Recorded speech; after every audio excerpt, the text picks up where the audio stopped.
कानून वापसी के ऐलान तो बाद आज संयुक्त किसान मोर्चा करेगा बैठक। अगली रणनीति नूं लैके लवेगा फैसला। संसद खेती कानून रद्द करन दी मांग ते अड़े होए ने किसान। आज करतारपुर साहिब जाणगे नवजोत सिद्धू। कई विधायक ते लीडर भी करनगे दर्शन। प्रकाश पुरब मौके विदेश मंत्रालय दी नहीं मिली सी मंजूरी। 10 दिनों बाद पंजाब नूं मिलिया नवा एडवोकेट जनरल सिद्धू दे करीबी डीएस पटवालिया नूं चन्नी सरकार ने सौंपिया जिम्मा। एपीएस देओल दे अस्तीफे तो बाद 9 नवंबर तो खाली सी अहुदा। कानूना तो बाद बीएसएफ दे मुद्दे ते केंद्र नूं घेरन दी तैयारी च चन्नी सरकार। सीएम ने किसान जथेबंदियां तो मंगिया सहयोग। कहा पंजाब लई करना पवेगा एक होर वड्डा संघर्ष। कानून वापसी दे ऐलान तो बाद मुड़ छिड़ी अकाली भाजपा दे गठजोड़ दी चर्चा। पर सुखबीर बोले बसपा नाल ही रहेगा साडा अलायंस। गुरदासपुर च कपड़े की दुकान नूं लगी अग। लाखां रुपए के नुकसान का खदशा। फायर ब्रिगेड की टीम ने पाया अग ते काबू।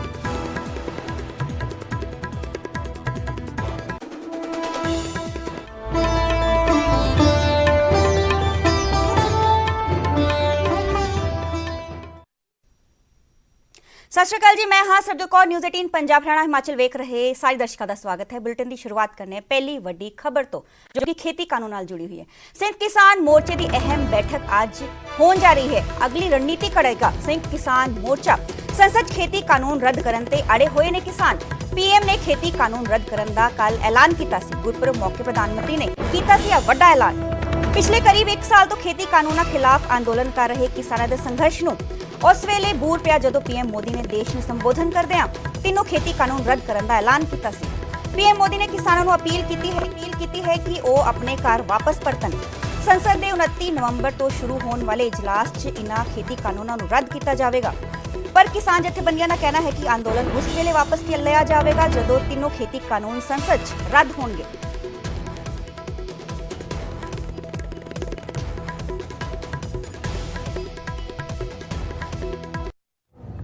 आज मैं आपको, पूरे देश को ये बताने आया हूं कि हमने 3 कृषि कानूनों को वापस लेने का, रिपील करने का निर्णय लिया है।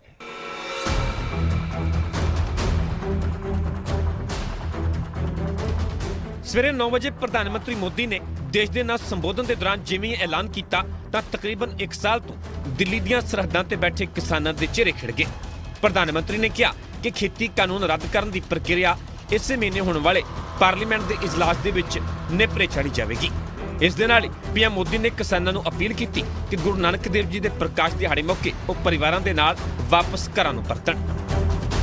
आज अपने सभी आंदोलनरत किसान साथियों से आग्रह कर रहा हूं, आज गुरु पर्व का पवित्र दिन है।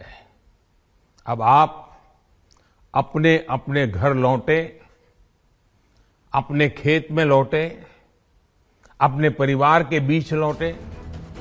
कानून रद्द करने तो पहला 18 मिनट के संबोधन के दौरान प्रधानमंत्री नरेंद्र मोदी ने 3 खेती कानूनों की जरूरत बारे अहम जानकारी भी साझी की।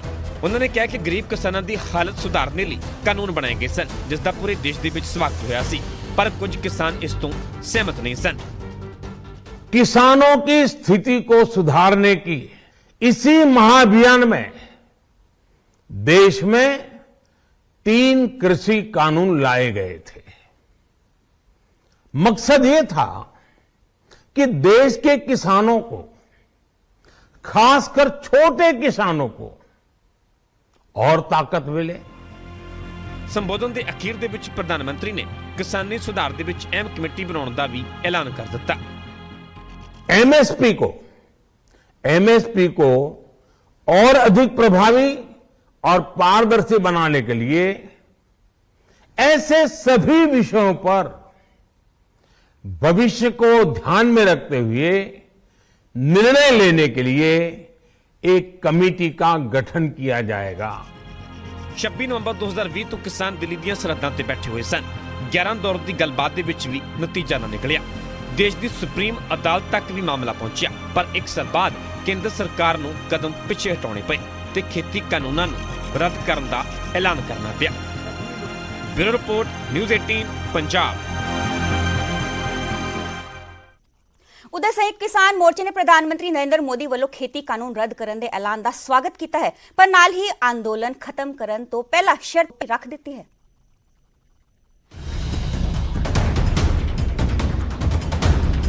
ਪ੍ਰਧਾਨ ਮੰਤਰੀ ਨਰਿੰਦਰ ਮੋਦੀ ਦੇ ਵੱਲੋਂ ਖੇਤੀ ਕਾਨੂੰਨਾਂ ਨੂੰ ਰੱਦ ਕਰਨ ਦੇ ਐਲਾਨ ਅਤੇ ਕਿਸਾਨਾਂ ਨੂੰ ਆਪੋ ਆਪਣੇ ਘਰਾਂ ਦੇ ਵਿੱਚ ਜਾਣ ਦੀ ਅਪੀਲ ਤੋਂ ਬਾਅਦ ਸੰਯੁਕਤ ਕਿਸਾਨ ਮੋਰਚੇ ਦਾ ਬਿਆਨ ਵੀ ਸਾਹਮਣੇ ਆਇਆ। ਮੋਰਚੇ ਨੇ ਫੈਸਲੇ ਦਾ ਸਵਾਗਤ ਕੀਤਾ, ਪਰ ਸੰਸਦ ਦੇ ਵਿੱਚ ਸੰਵਿਧਾਨਿਕ ਤੌਰ ਦੇ ਉੱਤੇ ਕਾਨੂੰਨ ਰੱਦ ਹੋਣ ਤੱਕ ਅੰਦੋਲਨ ਜਾਰੀ ਰੱਖਣ ਦੀ ਗੱਲ ਵੀ ਕਹੀ।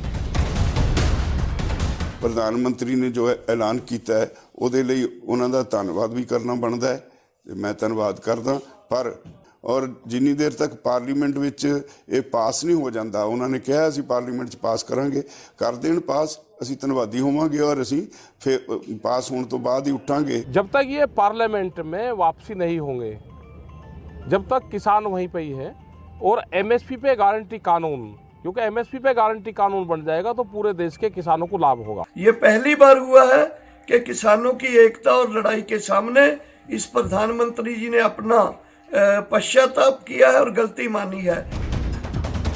ਸੰਯੁਕਤ ਮੋਰਚੇ ਦੇ ਵੱਲੋਂ ਜਾਰੀ ਬਿਆਨ ਦੇ ਵਿੱਚ ਇਹ ਵੀ ਕਿਹਾ ਗਿਆ ਹੈ ਕਿ ਕਿਸਾਨੀ ਸੰਘਰਸ਼ ਦੇ ਵਿੱਚ 700 ਦੇ ਕਰੀਬ ਕਿਸਾਨ ਸ਼ਹੀਦ ਹੋਏ ਨੇ। ਕਿਸਾਨਾਂ ਦੀ ਸ਼ਹਾਦਤ ਦੇ ਲਈ ਕੇਂਦਰ ਸਰਕਾਰ ਜ਼ਿੰਮੇਵਾਰ ਹੈ। 3 ਖੇਤੀ ਕਾਨੂੰਨ ਕਿਸਾਨਾਂ ਤੇ ਮੋਦੀ ਸਰਕਾਰ ਦੇ ਵਿੱਚ ਵਿਵਾਦ ਦੀ ਸਭ ਤੋਂ ਵੱਡੀ ਵਜ੍ਹਾ ਰਹੇ ਨੇ। ਪ੍ਰਧਾਨ ਮੰਤਰੀ ਮੋਦੀ ਨੇ ਵੱਡੀ ਪਹਿਲ ਕਰਕੇ ਕਾਨੂੰਨਾਂ ਨੂੰ ਰੱਦ ਕਰਨ ਦਾ ਐਲਾਨ ਕਰ ਦਿੱਤਾ ਹੈ। ਉਮੀਦ ਹੈ ਸਰਕਾਰ ਐਮਐਸਪੀ ਅਤੇ ਬਿਜਲੀ ਸੋਧ ਵਰਗੇ ਮੁੱਦਿਆਂ ਨੂੰ ਵੀ ਗੱਲਬਾਤ ਦੇ ਜ਼ਰੀਏ ਜਲਦ ਸੁਲਝਾ ਲਵੇਗੀ। Bureau report, news 18 Punjab. ਖੇਤੀ ਕਾਨੂੰਨ ਵਾਪਸ ਲੈਣ ਦੇ ਫੈਸਲੇ ਤੋਂ ਬਾਅਦ ਹੁਣ ਪੰਜਾਬ ਦੀ ਸਿਆਸਤ 'ਚ ਕ੍ਰੈਡਿਟ ਵਾਰ ਸ਼ੁਰੂ ਹੋ ਗਈ ਹੈ। ਪੰਜਾਬ ਦੀਆਂ ਸਿਆਸੀ ਪਾਰਟੀਆਂ ਖੇਤੀ ਕਾਨੂੰਨਾਂ ਨੂੰ ਵਾਪਸ ਕਰਵਾਉਣ ਲਈ ਆਪਣਾ ਯੋਗਦਾਨ ਦੇ ਰਹੇ ਨੇ। ਵੱਡਾ ਸਵਾਲ ਇਹ ਹੈ ਕਿ ਕਿਸਾਨ ਕਿਸ ਪਾਰਟੀ ਨੂੰ ਕ੍ਰੈਡਿਟ ਦਿੰਦੇ ਨੇ। ਜਦੋਂ ਹੀ ਪੀਐਮ ਮੋਦੀ ਨੇ ਖੇਤੀ ਕਾਨੂੰਨਾਂ ਨੂੰ ਵਾਪਸ ਲੈਣ ਦੀ ਗੱਲ ਕਹੀ ਤਾਂ ਉਦੋਂ ਹੀ ਪੰਜਾਬ ਦੀ ਸਿਆਸਤ 'ਚ ਤਰਥੱਲੀ ਮਚ ਗਈ, ਜਿਸ ਤੋਂ ਬਾਅਦ ਸਿਆਸੀ ਪਾਰਟੀਆਂ ਮੈਦਾਨ 'ਚ ਉਤਰ ਗਈਆਂ ਤੇ ਹਰ ਪਾਰਟੀ ਹੀ ਖੇਤੀ ਕਾਨੂੰਨਾਂ ਨੂੰ ਰੱਦ ਕਰਾਉਣ ਦੇ ਲਈ ਕ੍ਰੈਡਿਟ ਲੈਣਾ ਚਾਹ ਰਹੀ ਹੈ।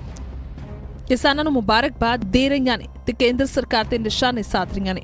ਪੰਜਾਬ ਦੇ ਮੁੱਖ ਮੰਤਰੀ ਚਰਨਜੀਤ ਚੰਨੀ ਨੇ ਕਿਸਾਨਾਂ ਦੀ ਖੁਸ਼ੀ ਦੇ ਵਿੱਚ ਖੁਸ਼ੀ ਜ਼ਾਹਿਰ ਕੀਤੀ। ਨਾਲ ਹੀ ਕਿਸਾਨਾਂ ਨੂੰ ਕਿਹਾ ਕਿ ਬੀਐਸਐਫ ਦੇ ਮੁੱਦੇ ਤੇ ਕਿਸਾਨ ਸਾਡੇ ਨਾਲ ਆਉਣ ਤੇ ਸੰਘਰਸ਼ ਕਰਨ। बीएसएफ ਦਾ ਜਿਹੜਾ ਦਾਇਰਾ ਵਧਿਆ ਇਹ ਵੀ ਵੱਡੀ ਲੜਾਈ ਹੈ। ਇਸ ਲਈ ਮੈਂ ਕਿਸਾਨ ਯੂਨੀਅਨ ਨਾਲ ਵੀ ਖੇਤ ਮਜ਼ਦੂਰ ਨੂੰ ਵੀ ਪੰਜਾਬ ਦੇ ਲੋਕਾਂ ਨੂੰ ਬੇਨਤੀ ਕਰਦਾ ਕਿ ਇਸ ਸੰਘਰਸ਼ ਵਾਸਤੇ ਸਾਨੂੰ ਤਿਆਰੀ ਕਰਨੀ ਪੈਣੀ ਹੈ। ਪੰਜਾਬ ਭਾਜਪਾ ਪ੍ਰਧਾਨ ਅਸ਼ਵਨੀ ਸ਼ਰਮਾ ਨੇ ਕਿਹਾ ਕਿ ਪੀਐਮ ਮੋਦੀ ਨੇ ਵੱਡਾ ਦਿਲ ਦਿਖਾਉਂਦਿਆਂ ਖੇਤੀ ਕਾਨੂੰਨਾਂ ਨੂੰ ਵਾਪਸ ਲੈਣ ਦੀ ਗੱਲ ਕਹੀ ਹੈ। ਪੰਜਾਬ ਦੇ ਸਾਬਕਾ ਮੁੱਖ ਮੰਤਰੀ ਕੈਪਟਨ ਅਮਰਿੰਦਰ ਸਿੰਘ ਨੇ ਵੀ ਪੀਐਮ ਦੇ ਗੁਣ ਗਾਉਂਦਿਆਂ ਕਿਹਾ ਕਿ ਪੀਐਮ ਨੇ ਕਿਸਾਨਾਂ ਤੋਂ ਮਾਫੀ ਵੀ ਮੰਗੀ, ਇਸ ਤੋਂ ਵੱਡੀ ਗੱਲ ਕੋਈ ਕਰ नहीं सकता। प्राइम मिनिस्टर ने एक नेशनल ब्रॉडकास्ट में ये बात अनाउंस कर दी और उन्होंने अपना कह दिया कि मैं माफ़ी भी मांगता हूँ जो कुछ हो गया। इससे ज़्यादा और क्या कर सकते? ये तो जो तीनों बिल थे, तीनों बिल विड्रॉ कर लिए, तो इससे ज़्यादा क्या कर सकते? ਅੱਜ ਦੇਸ਼ ਦੇ ਪ੍ਰਧਾਨ ਮੰਤਰੀ ਜੀ ਨੇ ਉੱਥੇ ਬੜੀ ਸਹਿਜਤਾ ਨਾਲ ਵੱਡਾ ਦਿਲ ਦਿਖਾਉਂਦੇ ਹੋਏ ਕ੍ਰਿਸ਼ੀ ਕਾਨੂੰਨ ਜਿਹੜੇ 3 ਹੈ ਉਹਨਾਂ ਨੂੰ ਵਾਪਸ ਲੈਣ ਦੀ ਘੋਸ਼ਣਾ ਕੀਤੀ।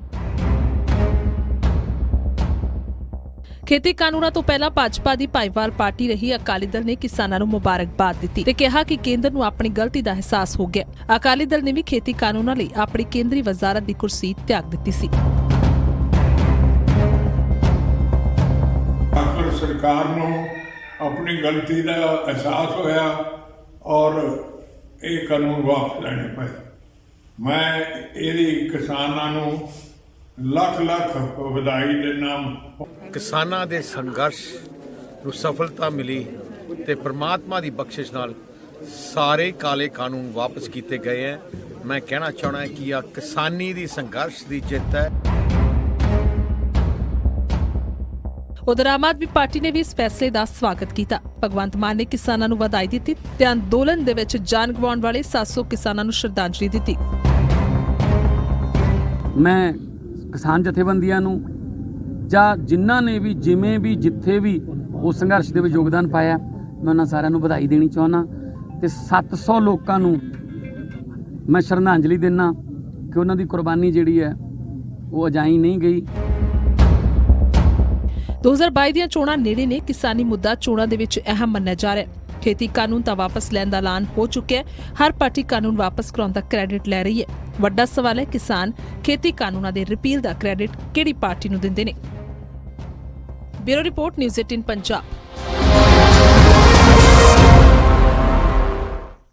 ਕੇਂਦਰ ਵੱਲੋਂ ਖੇਤੀ ਕਾਨੂੰਨ ਰੱਦ ਕਰਨ ਤੋਂ ਬਾਅਦ ਹੁਣ ਐਮਐਸਪੀ ਤੇ ਕਾਨੂੰਨ ਬਣਾਉਣ ਦੀ ਮੰਗ ਹੋ ਰਹੀ ਹੈ। ਮੁੱਖ ਮੰਤਰੀ ਚਰਨਜੀਤ ਸਿੰਘ ਚੰਨੀ ਨੇ ਕਿਹਾ ਹੈ ਕਿ ਇਸ ਦੇ ਬਿਨਾਂ ਕਿਸਾਨਾਂ ਦੀ ਮੰਗਾਂ ਅਧੂਰੀਆਂ ਨੇ। ਹਾਲਾਂਕਿ ਪ੍ਰਧਾਨ ਮੰਤਰੀ ਨੇ ਇਸ ਤੇ ਕਮੇਟੀ ਬਣਾਉਣ ਵੱਲ ਇਸ਼ਾਰਾ ਜ਼ਰੂਰ ਕੀਤਾ ਹੈ।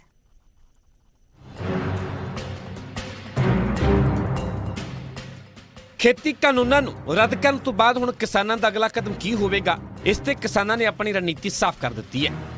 ਸੰਯੁਕਤ ਕਿਸਾਨ ਮੋਰਚੇ ਨੇ ਸਾਫ਼ ਕਰ ਦਿੱਤਾ ਹੈ ਕਿ ਐਮਐਸਪੀ ਤੇ ਸਰਕਾਰ कानून लेके आवे तो बिजली शोध बिल भी वापस लिया जावे।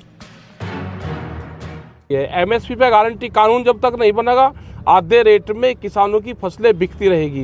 बिजली अमेंडमेंट बिल है, अगर कोई 2 पशु रखेगा उसको कॉमर्शियल कनेक्शन लेना पड़ेगा। जब तक बातचीत नहीं होगी तो किसान वहां से जाएगा नहीं। किसानों की इस मंग ते मुख्यमंत्री चरणजीत सिंह चन्नी ने हमायत की है।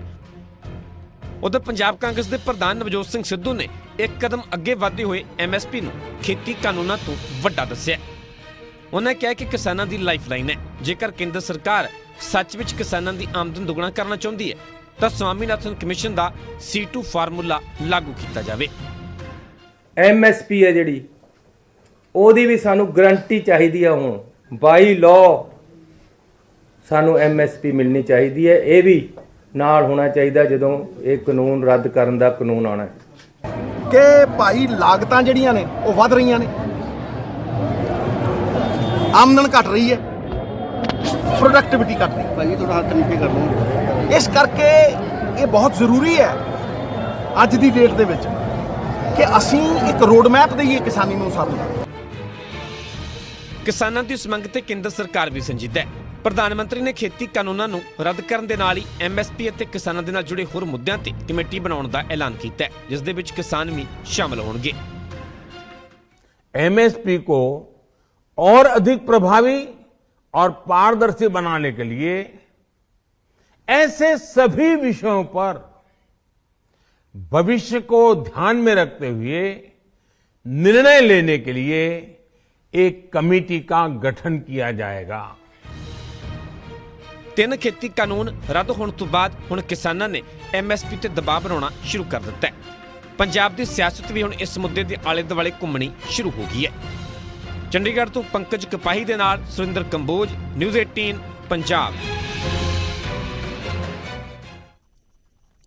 ਖੇਤ ਵਾਪਸ ਹੋਣ ਤੋਂ ਬਾਅਦ ਹੁਣ ਪੰਜਾਬ ਦੇ ਸਿਆਸੀ ਸਮੀਕਰਨ ਬਦਲ ਸਕਦੇ ਨੇ। 2022 ਦੇ ਲਈ ਕਿਹੜੇ ਨਵੇਂ ਗਠਜੋੜ ਬਣ ਸਕਦੇ ਨੇ, ਇਸ ਤੇ ਪੇਸ਼ ਹੈ ਸਾਡੀ ਖਾਸ ਰਿਪੋਰਟ।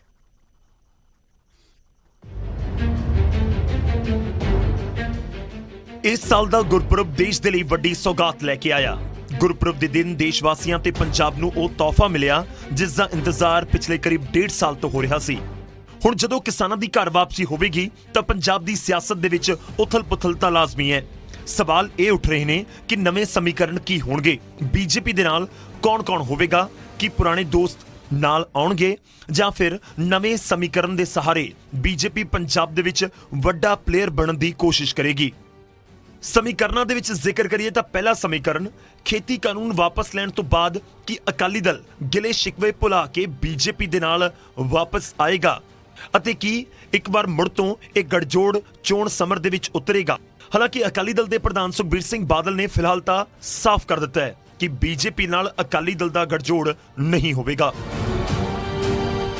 मतलब कि हुण ਦੁਬਾਰਾ ਤੋਂ ਫੇਰ ਕੋਈ ਭਾਜਪਾ ਨਾਲ ਤੁਹਾਡੇ ਗੱਠ ਨਹੀਂ, ਸਾਡਾ ਤਾਂ ਬੀਐਸਪੀ ਨਾਲ ਗੱਠਜੋੜ ਹੈ ਤੇ ਉਹੀ ਰਹੂਗਾ। ਦੂਜਾ ਸਮੀਕਰਨ ਕਾਂਗਰਸ ਛੱਡਣ ਤੋਂ ਬਾਅਦ ਕੈਪਟਨ ਅਮਰਿੰਦਰ ਸਿੰਘ ਲਗਾਤਾਰ ਕਹਿ ਰਹੇ ਸਨ ਕਿ ਉਹ ਬੀਜੇਪੀ ਦੇ ਨਾਲ ਸੀਟ ਸ਼ੇਅਰਿੰਗ ਕਰ ਸਕਦੇ ਨੇ। ਹੁਣ ਜਦੋਂ ਖੇਤੀ ਕਾਨੂੰਨ ਰੱਦ ਕਰਨ ਦਾ ਐਲਾਨ ਹੋ ਚੁੱਕਾ ਹੈ ਤਾਂ ਕੈਪਟਨ ਨੇ ਵੀ ਜਿਤਾ ਦਿੱਤਾ ਹੈ ਕਿ ਉਹਨਾਂ ਦਾ ਬੀਜੇਪੀ ਦੇ ਨਾਲ ਗੱਠਜੋੜ 101% ਹੋਵੇਗਾ। कि जब ये किसानी मसला ख़त्म हो जाएगा फिर हम अपनी पार्टी बना के बीजेपी के साथ ये हम सीट एडजस्टमेंट करेंगे। मैं ये अमित शाह जी को कह के आया था और मैं प्राइम मिनिस्टर को कह के। ਤੀਜਾ ਸਮੀਕਰਨ 2022 ਦੇ ਸਿਆਸੀ ਦੰਗਲ ਦੇ ਵਿੱਚ ਅਜਿਹੀ ਵੀ ਤਸਵੀਰ ਨਜ਼ਰ ਆ ਸਕਦੀ ਹੈ ਕਿ ਬੀਜੇਪੀ, ਕੈਪਟਨ ਅਮਰਿੰਦਰ ਸਿੰਘ ਅਤੇ ਅਕਾਲੀ ਦਲ ਮਹਾਗਠਜੋੜ ਕਰਕੇ ਚੋਣ ਲੜਨ। ਹਾਲਾਂਕਿ ਅਜੇ ਇਸ ਸਮੀਕਰਨ ਦਾ ਕੋਈ ਆਧਾਰ ਨਹੀਂ ਹੈ। ਚੌਥਾ ਸਮੀਕਰਨ, ਜੇਕਰ ਅਕਾਲੀ ਦਲ ਵਾਪਸ ਬੀਜੇਪੀ ਦੇ ਨਾਲ ਜਾਂਦੀ ਹੈ ਤਾਂ ਇੱਕ ਸਮੀਕਰਨ ਇਹ ਵੀ ਬਣ ਸਕਦਾ ਹੈ ਕਿ ਪੰਜਾਬ 'ਚ ਕਾਂਗਰਸ ਅਤੇ ਬੀਐਸਪੀ ਮਿਲ ਕੇ ਚੋਣਾਂ ਲੜਨ। ਪੰਜਵਾਂ ਸਮੀਕਰਨ, ਸੱਤਾ ਦੇ ਸਭ ਤੋਂ ਵੱਡੇ ਮੁਕਾਬਲੇ ਦੇ ਵਿੱਚ ਇੱਕ ਨਵੀਂ ਤਸਵੀਰ ਹੋਰ ਬਣ ਸਕਦੀ ਹੈ, ਜਿਸ ਦੇ ਵਿੱਚ ਬੀਜੇਪੀ, ਕੈਪਟਨ ਅਮਰਿੰਦਰ ਸਿੰਘ ਦੀ ਪਾਰਟੀ, ਪੰਜਾਬ ਲੋਕ ਕਾਂਗਰਸ ਅਤੇ ਟਕਸਾਲੀ ਅਕਾਲੀ ਇਕੱਠੇ ਨਜ਼ਰ ਆ ਸਕਦੇ ਨੇ। ਛੇਵਾਂ ਸਮੀਕਰਨ, ਖੇਤੀ ਕਾਨੂੰਨ ਰੱਦ ਕਰਨ ਦੇ ਐਲਾਨ ਤੋਂ ਬਾਅਦ ਅਜਿਹਾ ਵੀ ਹੋ ਸਕਦਾ ਹੈ ਕਿ ਬੀਜੇਪੀ ਪੰਜਾਬ ਦੇ ਵਿੱਚ ਇਕੱਲੇ ਉਤਰੇ। ਇਸ ਸਮੀਕਰਨ ਦੇ ਵਿੱਚ ਅਜਿਹਾ ਹੋ ਸਕਦਾ ਹੈ ਕਿ ਕੈਪਟਨ ਬੀਜੇਪੀ ਦੇ ਹੀ ਹੋ ਜਾਣ। ਸੱਤਵਾਂ ਸਮੀਕਰਨ, ਸੱਤਾ ਦਾ ਸੁਪਨਾ ਸੰਜੋ ਕੇ ਬੈਠੀ ਆਮ ਆਦਮੀ ਪਾਰਟੀ ਲਗਾਤਾਰ ਆਪਣੀ ਜ਼ਮੀਨ ਮਜ਼ਬੂਤ ਕਰਨ ਦੇ ਵਿੱਚ ਜੁਟੀ ਹੈ। ਅਜਿਹੇ ਦੇ ਵਿੱਚ ਇਹ ਵੀ ਹੋ ਸਕਦਾ ਹੈ ਕਿ ਆਮ ਆਦਮੀ ਪਾਰਟੀ ਟਕਸਾਲੀ ਆਗੂਆਂ ਅਤੇ ਬੀਐਸਪੀ ਦੇ ਨਾਲ ਗਠਜੋੜ ਕਰਕੇ ਚੋਣ ਦੰਗਲ ਦੇ ਵਿੱਚ ਉਤਰੇ। ਬਹਿਰਾਲ ਅੱਜ ਦਾ ਇਹ ਸਿਰਫ ਸਿਆਸੀ ਕਿਆਸ ਲਗਾਏ ਜਾ ਰਹੇ ਨੇ। ਹਕੀਕਤ ਦੇ ਵਿੱਚ ਇਹਨਾਂ ਦੇ ਵਿੱਚੋਂ ਕਿਹੜਾ ਗਠਜੋੜ ਦਾ ਫਾਰਮੂਲਾ ਅਪਣਾਇਆ ਜਾਂਦਾ ਹੈ, ਇਸ ਦੇ ਲਈ ਇੰਤਜ਼ਾਰ ਕਰਨਾ ਹੋਵੇਗਾ। Bureau report, news 18 Punjab.